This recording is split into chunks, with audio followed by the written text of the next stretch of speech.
अब इसके बाद हम लोग को पढ़ना है कोफैक्टर ऑफ मैट्रिक्स।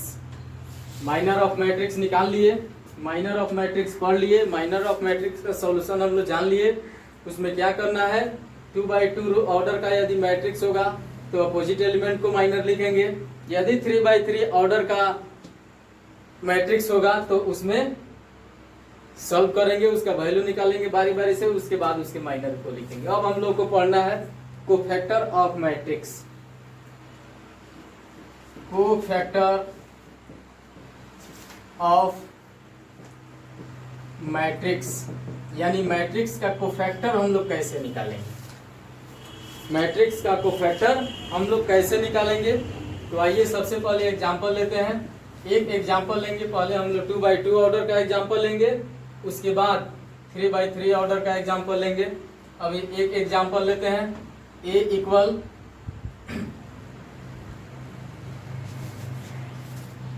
2 3 5 7। सबसे पहले इसका कोफैक्टर निकालने के लिए हम लोग माइनर निकालेंगे। बिना माइनर निकाले हुए किसी भी मैट्रिक्स का कोफैक्टर नहीं निकाल सकते हैं, ऐसा कहीं कोई रूल नहीं है। तो कोफैक्टर निकालने के लिए यदि कोई ओरिजिनल मैट्रिक्स देता है और कह देता है कि हाँ इस मैट्रिक्स का कोफैक्टर निकालें, तो कोफैक्टर निकालने से पहले हम लोग को माइनर निकालना पड़ेगा। पहले माइनर हम लोग निकालेंगे, फिर माइनर निकालने के बाद हम लोग कोफैक्टर निकालेंगे। तो आइए पहले माइनर हम लोग निकालते हैं। तो माइनर इसमें पहले 2 का निकालना होगा, फिर 3 का निकालना होगा, फिर 5 का निकालना होगा, फिर 7 का निकालना होगा। तो माइनर पहले निकालिए। माइनर ऑफ 2 इक्वल बस ये 2x2 ऑर्डर का मैट्रिक्स है। तो हम पहले एग्जांपल में माइनर निकालते समय बताए हैं कि उसके अपोजिट एलिमेंट को लिखना है। तो 2 का अपोजिट एलिमेंट 7 है, तो 2 का माइनर हो जाएगा 7। फिर उसके बाद 3 का माइनर निकालना है। माइनर ऑफ 3 इक्वल, अब 3 का अपोजिट एलिमेंट है 5, तो 3 का माइनर हो जाएगा 5। फिर उसके बाद 5 का माइनर निकालना है। माइनर ऑफ 5 इक्वल, 5 का अपोजिट एलिमेंट है 3, तो 5 का माइनर हो जाएगा 3। अब इसके बाद 7 है, तो 7 का माइनर निकालना है। माइनर ऑफ 7 इक्वल, इसका अपोजिट एलिमेंट है 2, तो इसका माइनर हो जाएगा 2। अब इसको हम सजा देंगे, यानी माइनर ऑफ a इक्वल, हम ओरिजिनल मैट्रिक्स में जो एलिमेंट जहां है उसके जगह पे उसके माइनर को सजा देंगे। तो 2 है, तो 2 का माइनर है 7, 2 के जगह पे 7। 3 है, 3 का माइनर है 5, तो 3 के जगह पे 5। 5 है, तो 5 का माइनर है 3, तो 5 के जगह पे 3। फिर 7 है, तो 7 का अपोजिट उल्टा यानी 2, यानी 7 का माइनर 2, तो 7 के जगह पे 2। ये हम लोग का माइनर निकल गया। अब इसका कोफैक्टर निकालना है। तो कोफैक्टर कैसे निकालेंगे, थोड़ा सा इस पर विशेष फोकस कीजिएगा। कोफैक्टर ऑफ a इक्वल, इसमें हम लोग को करना क्या है, बिल्कुल सिंपल है। 2x2 ऑर्डर का मैट्रिक्स है और इसका कोफैक्टर निकालना है। तो कोफैक्टर निकालने से पहले हम लोग माइनर निकालेंगे। तो माइनर हम लोग का निकल चुका है, अब कोफैक्टर हम लोग निकाल रहे हैं। तो जब कोफैक्टर निकालेंगे तो ये मैट्रिक्स जो हमारा ओरिजिनल है, जिसको हम रिजेक्ट कर देंगे, कैंसिल कर देंगे, यानी ढक देंगे इसको, इससे हमको कोई मतलब नहीं है। अब हमारे ये जो माइनर निकला हुआ है उस ए मैट्रिक्स का, उस पर विशेष फोकस करेंगे और उसी से हम लोग कोफैक्टर निकालेंगे। तो अब इसमें 2 डायगोनल है, एक प्रिंसिपल डायगोनल है और दूसरा रिवर्स डायगोनल है। तो हम लोग कोफैक्टर निकालते समय में प्रिंसिपल डायगोनल को ज्यों का त्यों, न साइन चेंज करना है, न एलिमेंट चेंज करना है, न उसका रो चेंज करना है, न कॉलम चेंज करना है। जिस तरह से माइनर में इस एलिमेंट को सजाया गया है, यानी उसका जो प्रिंसिपल डायगोनल इस माइनर में जैसा है, सेम वैसे ही उसी के जगह पे, उसी के जैसा इस कोफैक्टर में भी हम लोग लिखेंगे। जैसे इसका प्रिंसिपल डायगोनल है 7 और 2, तो इस कोफैक्टर का भी प्रिंसिपल डायगोनल होगा 7 और 2। अब हमारे पास बच गया क्या, तो रिवर्स डायगोनल। तो रिवर्स डायगोनल हमारे पास है 5 और 3, उसको भी वैसे ही लिखेंगे, जो जहां है वहीं लिखेंगे 3 और 5। बस उसमें अंतर इतना ही होगा कि रिवर्स डायगोनल के साइन को चेंज करेंगे। जैसे ये 5 पॉजिटिव है तो यहाँ निगेटिव हो जाएगा, ये 3 पॉजिटिव है तो निगेटिव हो जाएगा। यदि एक पॉजिटिव रहेगा तो उसको निगेटिव बनाकर लिखेंगे, एक निगेटिव रहेगा तो उसको पॉजिटिव बनाकर लिखेंगे। यानी इस रिवर्स डायगोनल को जब को फैक्टर निकालेंगे तो रिवर्स डायगोनल के साइन को हमको चेंज करना है। कहाँ और कब? केवल 2x2 ऑर्डर वाले मैट्रिक्स में। वह भी कब? जब को फैक्टर निकालेंगे तब। ये माइनर निकालते समय चिन्ह चेंज नहीं करना है, केवल जब को फैक्टर निकालेंगे तो को फैक्टर निकालते समय में हम लोगों को रिवर्स डायगोनल का साइन चेंज करना है, और जब चेंज करेंगे तो हमारा को फैक्टर निकल जाएगा, और यही हम लोगों का आंसर हो जाएगा। लिखिए इसको।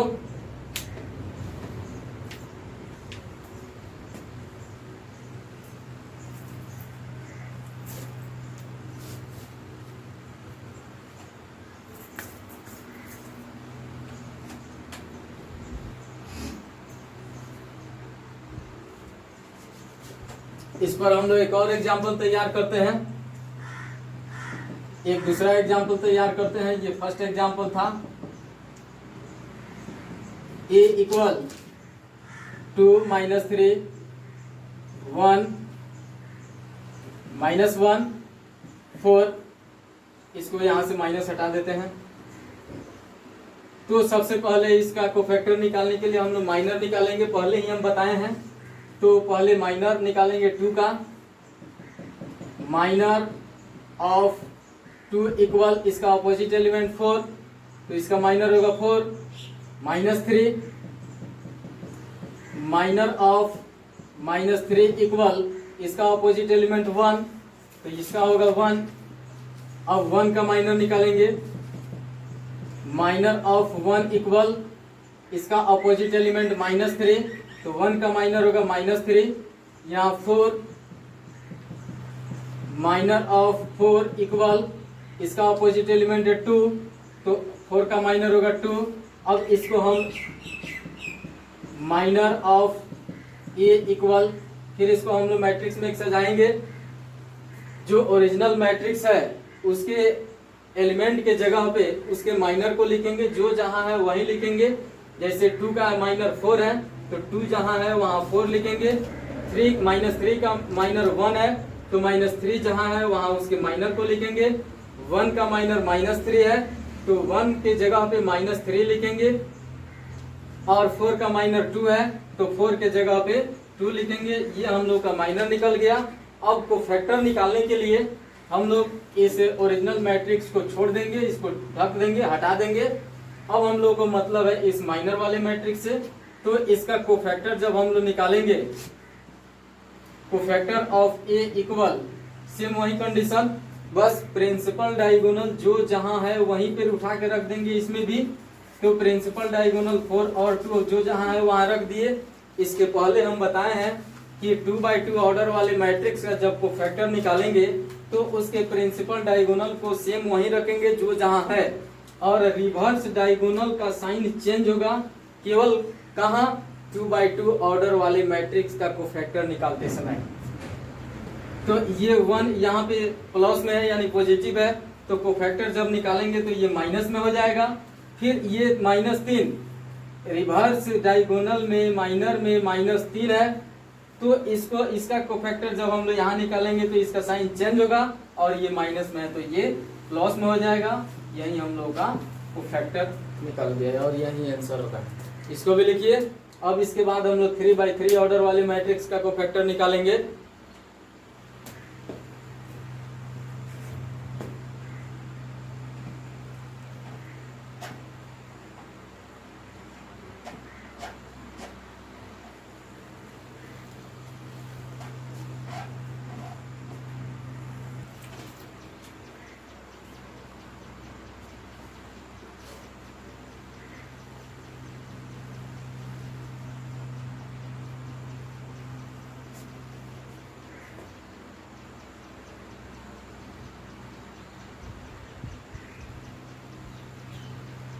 हो गया।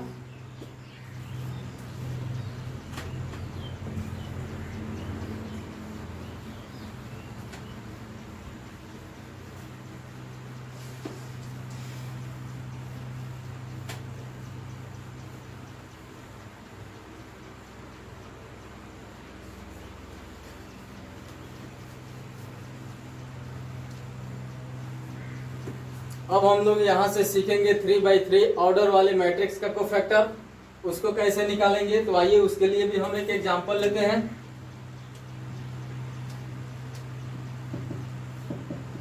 A equal 1 2 4 3 1 2 4 3 5। इसका हम लोग को फैक्टर कैसे निकालेंगे, तो हम पहले ही बता चुके हैं कि यदि कोई मैट्रिक्स दे रहा है और उसका कोफैक्टर निकालने के लिए कह रहा है, तो डायरेक्टली हम लोग कोफैक्टर नहीं निकाल सकते हैं। उसके लिए सबसे पहले माइनर निकालना होगा, और माइनर निकालने के बाद तब हम लोग कोफैक्टर निकालेंगे।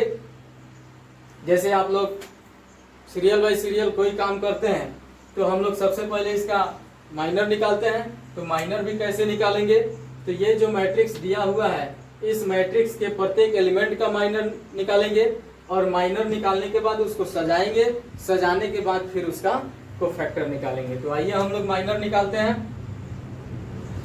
माइनर ऑफ 1 इक्वल, तो ये फर्स्ट रो है तो फर्स्ट रो ढक जाएगा, फर्स्ट कॉलम ढक जाएगा, बचेगा 1 2 3 5 1 2 3 5। अब इसमें फिर वही कंडीशन अप्लाई होगी। सबसे पहले प्रिंसिपल डायगोनल में मल्टीप्लाई करेंगे, यानी 1 इंटू 5 में से घटाएंगे रिवर्स डायगोनल को, ये कंपलसरी है, इसमें हम बहुत पहले ही बता चुके हैं।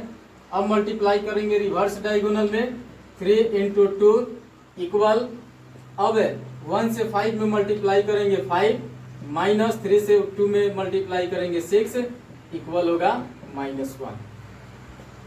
अब हम 2 का माइनर निकालेंगे। माइनर ऑफ 2 इक्वल, अब सेकेंड एलिमेंट है फर्स्ट रो का, तो फर्स्ट रो ढका जाएगा, सेकेंड कॉलम ढका जाएगा, बचेगा 3 2 4 5 3 2 4 5 इक्वल। अब इसमें प्रिंसिपल डायगोनल को मल्टीप्लाई करेंगे पहले, 3 इंटू 5 माइनस, तब रिवर्स डायगोनल को मल्टीप्लाई करेंगे 2 इंटू 4 इक्वल 5 3 15 माइनस 4 दूना 8 इक्वल 7। फिर हम लोग फर्स्ट रो के थर्ड एलिमेंट का माइनर निकालेंगे। माइनर ऑफ 4 इक्वल, फिर फर्स्ट रो ढक देंगे, थर्ड एलिमेंट है तो थर्ड कॉलम ढक देंगे, बचेगा हमारे पास 3 1 4 3 3 1 4 3। अब इसमें वही कंडीशन अप्लाई करेंगे जो पहले करते आ रहे थे। तो प्रिंसिपल डायगोनल में मल्टीप्लाई करेंगे 3 इंटू 3 माइनस, रिवर्स डायगोनल में मल्टीप्लाई करेंगे 4 इंटू 1, और उसमें से उसको घटा देंगे, तो ये होगा 3 3 9 माइनस 4 एकम 4 इक्वल 5। अब सेकेंड रो में चलते हैं। सेकेंड रो में 3 का माइनर निकाला जाएगा। माइनर ऑफ 3 इक्वल, अब सेकेंड रो है तो सेकेंड रो ढका जाएगा, फर्स्ट एलिमेंट है तो फर्स्ट कॉलम ढका जाएगा, बचेगा हमारे पास 2 4 3 5 2 4 3 5। फिर इसमें वही काम करेंगे, पहले प्रिंसिपल डायगोनल को मल्टीप्लाई करेंगे 2 इंटू 5 माइनस, रिवर्स डायगोनल को मल्टीप्लाई करेंगे 3 इंटू 4 इक्वल 5 दूना 10 माइनस 4 3 12 इक्वल -2। अब हम लोग 1 का माइनर निकालेंगे। Minor of 1 equal, second row है सेकेंड रो ढक देंगे, सेकेंड एलिमेंट है सेकेंड कॉलम ढक देंगे, ये सेकेंड रो ढकेंगे सेकेंड कॉलम ढकेंगे, तो हमारे पास बचेगा 1 4 4 5 1 4 4 5। फिर वही कंडीशन अप्लाई होगी इसमें, तो प्रिंसिपल डायगोनल को मल्टीप्लाई करेंगे 1 इंटू 5 माइनस, रिवर्स डायगोनल को अप्लाई करें मल्टीप्लाई करेंगे 4 इंटू 4 इक्वल 5 में 1 से गुना करेंगे 5 माइनस 4 चौका 16 माइनस 11। फिर अब इस 2 का माइनर निकालेंगे, minor of 2 equal, minor of 2 equal, तो जब सेकेंड रो लेकर चल रहे हैं तो सेकेंड रो ढक जाएगा, थर्ड एलिमेंट है तो थर्ड कॉलम ढक जाएगा। हमारे पास बचेगा 1 2 4 3, 1 2 4 3 इक्वल। अब इसमें प्रिंसिपल डायगोनल को मल्टीप्लाई करेंगे, 1 इंटू 3 माइनस रिवर्स डायगोनल को मल्टीप्लाई करेंगे, 4 इंटू 2 इक्वल। अब 1 से 3 में मल्टीप्लाई करेंगे 3 माइनस 4 से 2 में मल्टीप्लाई करेंगे 8, सब्ट्रैक्ट करेंगे -5। अब हम लोग थर्ड रो का माइनर निकालेंगे। यहाँ पे माइनर ऑफ थर्ड रो का फर्स्ट एलिमेंट है 4, इसका हम लोग माइनर निकालेंगे। तो थर्ड रो जब लेंगे तो थर्ड रो ढक जाएगा यहाँ से, और फर्स्ट एलिमेंट है तो फर्स्ट कॉलम ढक जाएगा। 2 4 1 2, 2 4 1 2। अब इसको सॉल्व करेंगे वैसे ही, प्रिंसिपल डायगोनल से मल्टीप्लाई करेंगे, उसमें से माइनस करेंगे रिवर्स डायगोनल के मल्टीप्लाई को, equal 2 into 2 minus 4 into 1 equal 4 minus 1, 4 minus 4, 4 से 1 में मल्टीप्लाई करेंगे 4 इक्वल 0। अब फिर इसके 3 का माइनर निकालते हैं, माइनर ऑफ 3 इक्वल, फिर हमारा थर्ड रो है तो ये ढका जाएगा, सेकेंड एलिमेंट है तो सेकेंड कॉलम ढका जाएगा। हमारे पास बचेगा 1 4 3 2, 1 4 3 2। फिर इसको सॉल्व करेंगे, वही कंडीशन अप्लाई करके प्रिंसिपल डायगोनल में मल्टीप्लाई करेंगे, उसमें से घटाएंगे रिवर्स डायगोनल के मल्टीप्लाई को, जैसे 1 इंटू 2 माइनस 4 इंटू 3 इक्वल 2 से 1 में मल्टीप्लाई करेंगे 2, माइनस 4 से 3 में करेंगे 12, में से घटाएंगे -10। अब लास्ट वाले एलिमेंट का यानी थर्ड रो का last element, minor of 5 equal. अब जब थर्ड रो का लास्ट एलिमेंट यानी थर्ड रो ढक जाएगा, थर्ड एलिमेंट है तो थर्ड कॉलम ढकेगा, बचेगा हमारे पास 1 2 3 1, 1 2 3 1। इसको सॉल्व करेंगे, प्रिंसिपल डायगोनल में मल्टीप्लाई करेंगे, 1 इंटू 1 माइनस रिवर्स डायगोनल में मल्टीप्लाई करेंगे 3 इंटू 2, फिर 1 से 1 में मल्टीप्लाई करेंगे 1 माइनस 3 से 2 में मल्टीप्लाई करेंगे 6, घटाएंगे -5। अब टोटल एलिमेंट का माइनर हम लोग निकाल लिए। अब इसको हम लोगों को करना क्या है कि इस सब का माइनर लिखेंगे, यानी ए मैट्रिक्स का माइनर लिखेंगे। Minor of A equal original matrix जहां है उसके जगह पे उसके माइनर को लिखना है। जैसे यहाँ 1 है तो 1 का माइनर है -1, उसके जगह पे -1। 2 है तो 2 का माइनर आया है 7, तो 2 के जगह पे 7। फिर यहाँ 4 है, 4 का माइनर है 5, तो इस 4 के जगह पे 5। फिर यहाँ पे 3 है तो 3 का माइनर है -2, उस 3 के जगह पे हम लिखेंगे -2।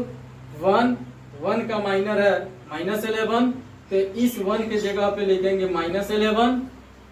फिर 2 का माइनर है हम लोगों के पास -5, इस 2 के जगह पे लिखेंगे -5। 4 का माइनर आया है हम लोगों को 0, तो उस 4 के जगह पे लिखेंगे 0। 3 यहाँ पे 3 है तो 3 का माइनर है -10, इस 3 के जगह पे लिखेंगे -10। फिर यहाँ 5 है तो 5 का माइनर है -5, तो 5 के जगह पे लिखेंगे -5। ये हम लोगों का माइनर निकल गया, उस मैट्रिक्स का माइनर निकल गया। अब इस मैट्रिक्स का कोफैक्टर निकालने के लिए हम लोग यहाँ से करेंगे क्या कि ओरिजिनल मैट्रिक्स को ढक देंगे, यानी इसको यहाँ से हटा देंगे।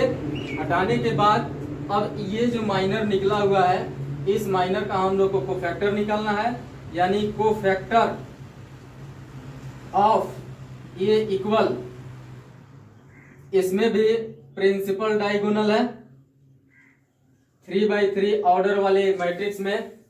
इस प्रिंसिपल डायगोनल को जो कहते हैं हम लोग लिख देंगे इसमें न कोई साइन चेंज करना है, न कोई स्थान चेंज करना है, कहीं से कोई कुछ किसी चीज को नहीं चेंज करना है।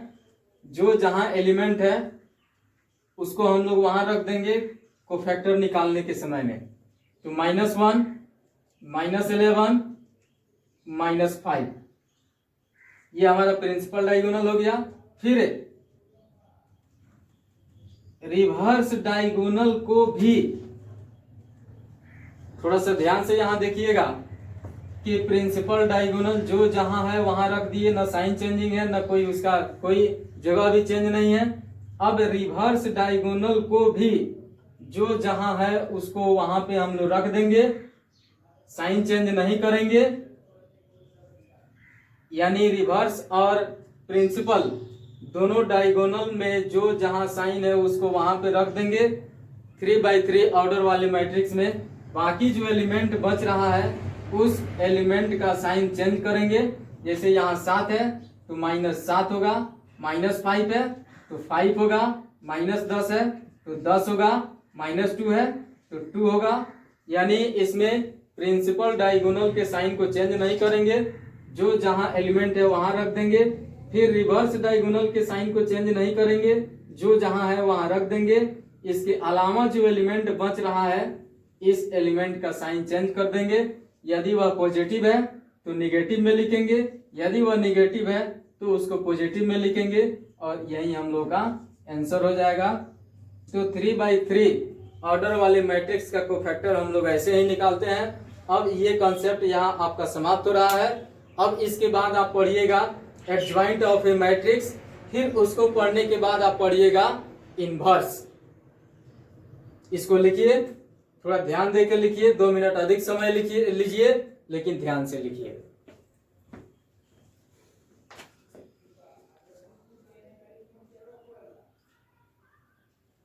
मार्क